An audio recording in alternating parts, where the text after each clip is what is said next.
Hi అండి. ఈరోజు నేను మా ఇంట్లో అప్పాలు చేశాను. అప్పాలు ఎందుకు ఇప్పుడు చేశారు అని అనుకుంటున్నారా? రేపు తొలి ఏకాదశి కదండి. మా తెలంగాణలో ఏకాదశికి ఖచ్చితంగా ఇది తొలి పండుగ కాబట్టి అప్పాలు చేసుకుంటారు. పూర్వకాలం నుండి వస్తున్న ఆచారం అండి. దానికి కాంబినేషన్గా నైట్ డిన్నర్కు చికెన్ కర్రీ చేశాను. కొంచెం పల్చగా గ్రేవీ టైప్లో. నాకు చాలా కోల్డ్ అయ్యిందండి. కొంచెం రిలీఫ్గా ఉంటుందని చెప్పేసి కొంచెం పల్చగా చేశాను. చాలా సూపర్గా న్యాచురల్గా చేశాను.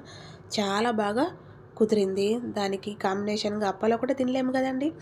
వైట్ రైస్ వేడిగా చేశాను. దాంతో చాలా టేస్టీగా ఉంటుంది. ఇలా ఉందండి మా డిన్నర్ ప్లేట్ అనేది.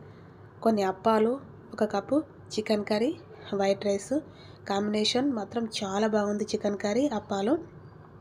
మీకు కూడా ఈ రెసిపీ కావాలంటే చెప్పండి. నేను యూట్యూబ్లో షేర్ చేస్తాను. ఈ వీడియో షార్ట్ కింద లింకుని ఇస్తాను. దాన్ని ప్రెస్ చేస్తే మీరు ఫుల్ వీడియోను